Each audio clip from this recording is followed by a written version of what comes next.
You know, Jeff, if you go down to southern Arizona, it's a 4 hour drive from where I'm sitting right now. You take one step across that border, you go from a minimum wage of about $18 an hour here in Phoenix to 14 bucks a day.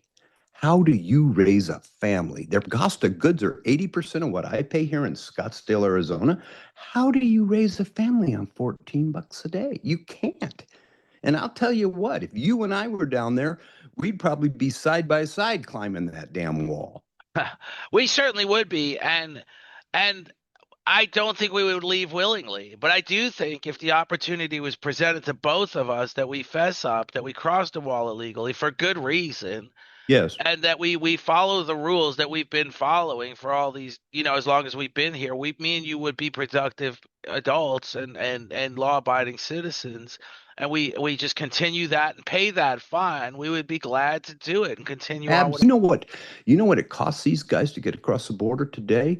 Um, it's a ten to $20,000 per person in smuggling charge. That's just to get here. So a $10,000 fine over 10 years would be nothing. And how do they how how do they afford that? I've got to ask, how do they? It's complicated and it's interesting. It depends on where they're coming from. It depends on who's funding it. But by and large, a lot of times they will get the whole community, the whole village pitches in, and they get one worker across, and he gets a job at Supersonic Car Wash, and he starts mailing money home. And then they can get another one, and then they start mailing money home.